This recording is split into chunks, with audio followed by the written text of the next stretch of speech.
Hey, this is your girl, Treal now, Master Wife Coach, founder and visionary behind the Wives Who Win movement and the Wives Who Win Training Center. How y'all doing out there? I was on last week, and last week we were talking about goals and how goals can save your marriage. Just the mere fact of establishing goals.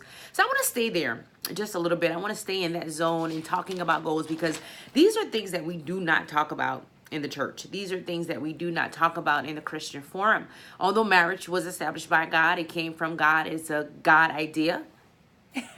We don't talk about establishing goals. We simply just talk about, things that are generic when it comes to marriage. Oh, love your wife and you better respect him. And, and all of those things are in the Bible. So I'm not negating its importance or its validation. But a lot of times we have to go further. We have to go deeper, and we have to talk about the issues and the things that's causing marriages to fall apart. That's causing homes to fall apart. That's causing wives to be at odds with husbands and husbands to be at odds with wives, and infidelity and abuse and all of these things that are happening in the marriage. There's a missing link, you guys. I don't know if you figured it out or not, but there's a gap. There's a missing link. And one of my responsibilities is helping to find that missing link, that gap. What's causing the separations? What's causing the infidelity? What's causing the divorce? What's causing the husband and wives to be at odds with one another? Because I don't know about you guys, but I am sick of it. I'm sick and tired of seeing couples get divorced. I'm sick and tired of families being torn apart. And it's all a plan of the enemy. If you don't know that or not, the enemy does not want you to have a healthy marriage. He does not want the fathers to be in the home. So daddies, if you're out there, he doesn't want you to be in the home with your children. He doesn't want you to stay with your wife. He wants you to go out there and to live a reckless life. It's all a part of his plan. So when you understand his plan and you understand his devices, then you will deviate from those things and do what God says rather than what the world is saying or what you have done in the past. Because what you've done in the past is not necessarily right. It has not been working for you. It has not brought prosperity to your life, to your vision, to your family, to your purpose. So we want to make sure that whatever you're doing out there, husband, wife, men, woman, desiring to get married, that you are setting goals that are going to contribute to the success of your life, to the success of your relationships, your family, and also your marriage. So I want to stay in this zone and talk about goals. And I have 7 reasons why you should set goals for your marriage. And I'm only going to go over 4 today. And the next week, we'll go over the additional 3. So I want to talk about that a little bit more on today. I want to say a quote from Zig Ziglar. Zig Ziglar says that you need a plan to build a house, to build a life. It is even more important to have a plan or goal handy. So he's saying you need a plan to build a house. You need a plan to build a building. If you're in the architectural engineering field, you need a plan to your teacher to establish your curriculum for school. You need a plan in life. You need a plan if you're going back to school. You need a plan if you want to start a business. You need a plan if you want to host an event. You need a plan for all of those things. But most importantly, you need a plan for your life. And ultimately, equally important, you need a plan for your relationships. You need a plan or goal for your marriage. And again, on last week, we talked about so many people don't think about goals when it comes to marriage. We often just think about goals when it comes to life. We often just think about goals when it comes to money. But no, you need a plan. You need a goal. You need something to be in place as it relates to your marriage. I said on last week, if you don't know where your marriage is, you have no idea where it's going. For my single people, if you don't know where you are in life right now, you won't know where you're going when you get into a relationship or when you get into marriage. So it's good practice to be able to establish goals right now so you'll know how to establish and achieve those goals when you get married. So I want to go over 4 things, 4 of the 7, and then we'll go over 3 next week. I wanted to share some information as it relates to goal setting. We identify what goals are, just working and putting an effort toward that end result. But when we talk about goal setting and goal achieving, it says goal setting is the first step of successful goal achievement. So what it's saying there is that you can't achieve without setting. So in your marriage and your relationships right now, you can't expect for something just to happen. I have spoken with countless men, women, husband, wives, and they want things to just happen in the relationship. They want things to just happen in the marriage, but it doesn't work like that. You have to have something in stone. You have to set things in order and put things in place in order for you to be able to achieve them.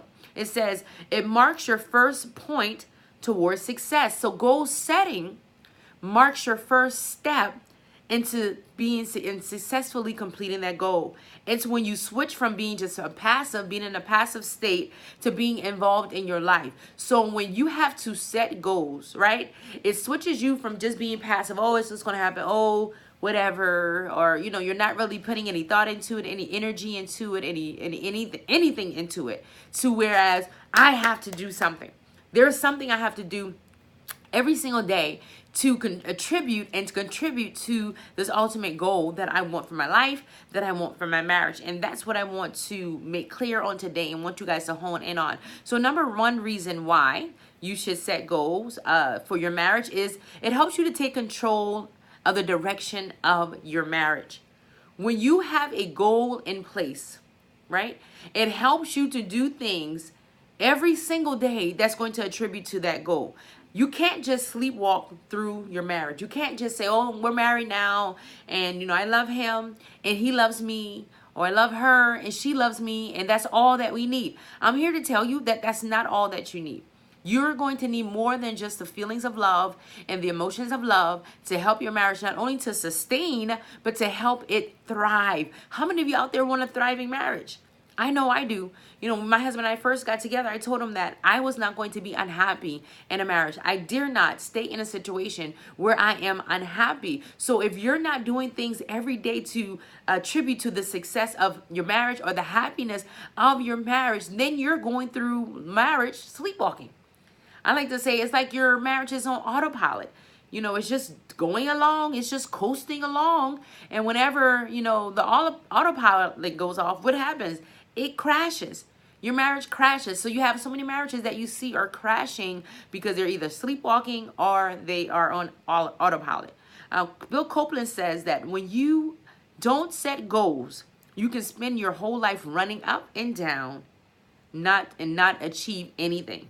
Man, that's the same thing with your marriage. If you don't set goals for your marriage, you can spend your whole duration of marriage just going about being busy, up and down, here and there and everywhere, and still not achieve the goal for your marriage. I don't know about you, but I'm not about that life at all, right?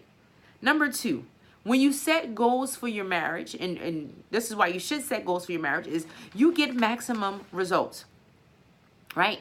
There is nobody, absolutely nobody, anybody that I know that is successful, be it in their life or be it in their marriage, that has not set goals for their marriage. Name one. Nobody at all. Any well-known, established, successful person, they have set goals for their life because they had to understand, if I want to be here, I have to do this. And that's the same thing for your marriage. If you're saying, I want to be here, I want our marriage to look like this. You and your husband are saying, you know, I want our marriage to look like this. If you're a single woman or single man, you're saying, I want my marriage to look like Christ. I want my marriage to emulate the word of God. I want my marriage to look like whatever, to be happy, to be fulfilling, to be joyful, to be peaceful, to be prosperous, to be successful. There are things that you have to do in order to make that happen. Whatever you can't measure, whatever you can measure is what improves. So goals help you to measure where your marriage is and to be able to establish where you want it to be. So it helps you to improve in that way, right? You can't hit a target that you cannot see.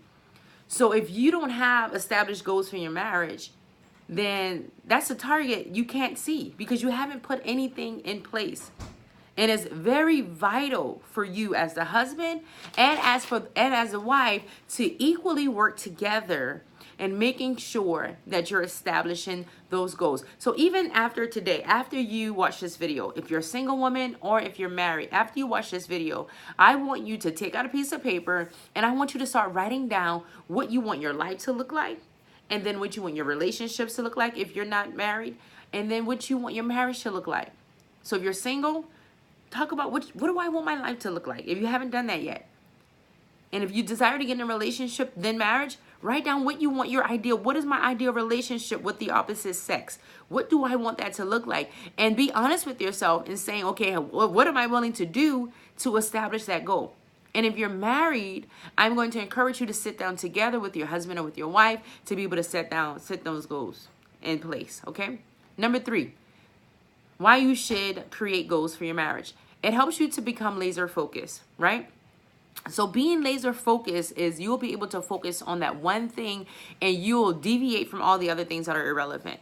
Because all too often, irrelevant things come up in your life, irrelevant things come up in your marriage. So when you're laser focused and you're focusing on, okay, this is what we're trying to do.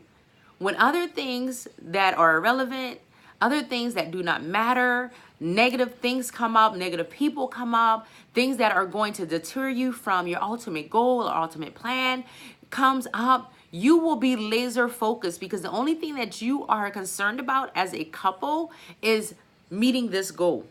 That's the only thing. So even when you guys get in each other's way, when your attitude gets in each other's way, when your mood gets in each other's way, when your flesh gets in each other's way, you'll be able to put those things to the side and to be able to work toward that established goals. Goals allow you to focus so you can identify what you should be spending your time and energy on.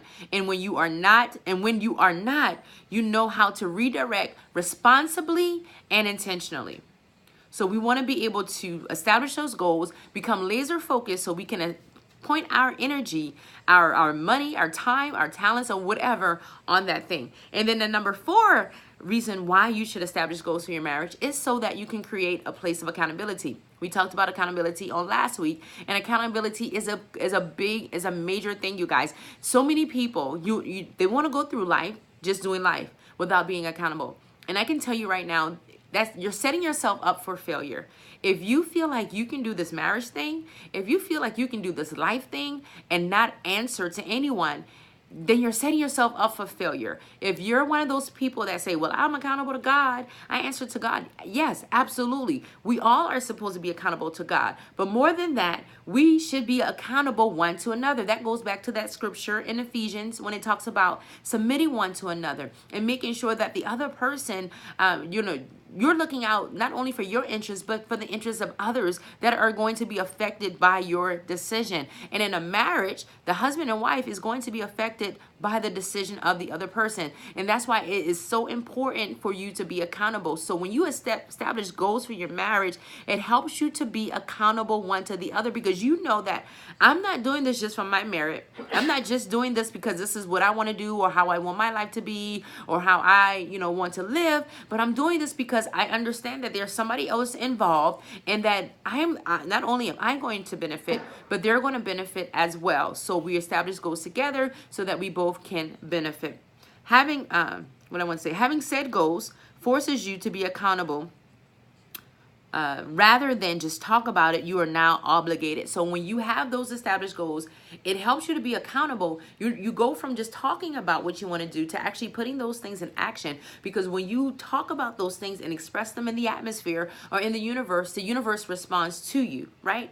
So you're talking the talk, but you're also walking the walk, and the universe is going to respond to you. So those are 4 of the 7 goals are the reasons why you should establish and create goals in your marriage. Next week, I'll go ahead and share with you the additional ones, the 3 more that we have for you. If you have not subscribed to this channel, please make sure you do. Please make sure you're following me on Facebook, Wives Who Win Training Center, also the Wives Who Win page. And I'm also on Instagram under Treal Ravenel. That's TrealRavenel. I want you guys to be a part of the community. I want you to learn and to lean and to glean and also to share. So I'm not only here just to pour out, but I'm also here to receive from you all. So until next time, you all be blessed. Talk to you soon. Bye.